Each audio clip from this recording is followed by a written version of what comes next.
যদি পাপ হয়ে যায় হতাশ হবেন না, পাপ হয়ে গেছে হতাশ হবেন না। ওযু করবেন, জায়নামাজে দাঁড়াবেন, 2 রাকাত নামাজ পড়বেন, ওই পাপের কথা আল্লাহকে বলে ক্ষমা চাইবেন। ইনশাআল্লাহ আল্লাহ পাক আপনার গুনাহকে নেকি দিয়ে পরিবর্তন করে দিবেন ইনশাআল্লাহ।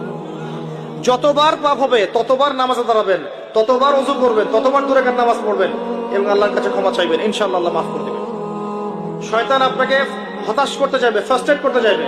আরে তুমি অন্যায় করেছো, এত বড় বড় পাপ করেছো, তুমি পর্নোগ্রাফি দেখো, তুমি মেয়ের সাথে জেনা করেছো, তুমি মদ খাও, তুমি এই করো, তুমি কিভাবে আল্লাহর সামনে দাঁড়াবে, কোন মুখ নিয়ে দাঁড়াবে? এগুলো শয়তানের ওয়াসওয়াসা। কার ওয়াসওয়াসা?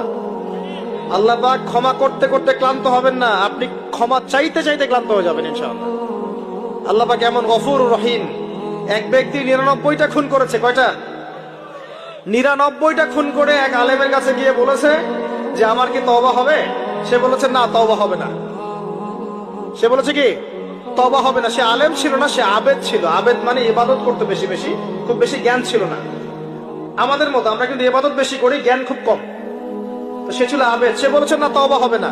তো ও বেটারেও কোপ দিয়ে 100টা খুন করে ফেলেছে, 100 ফিলাপ। এবার সে চিন্তা করছে যে আমি কি করব। আরেকজন আলেমের কাছে গিয়ে বলছে আমি 100টা খুন করেছি, তওবা হবে? এই আলেম সত্যিকারের আলেম ছিলেন, তিনি বলেন হ্যাঁ তওবা হবে, তুমি ইস্তেগফার করো এবং এই এলাকা থেকে চলে যাও, অন্য এলাকায় গিয়ে থাকো, অন্য একটা এলাকায় গিয়ে থাকো, এখানে তোমার স্মৃতি জড়িত আছে, অন্য জায়গায় হিজরত করে গিয়ে থাকো। তো সে ব্যক্তি চলে গেল, যাওয়ার পথে তার মৃত্যু হয়ে গেছে। আর আল্লাহ পাকের ফেরেশতা চলে এসেছে, আযাবের ফেরেশতা এবং জান্নাতের ফেরেশতা, তারা নিজেদের মধ্যে এখন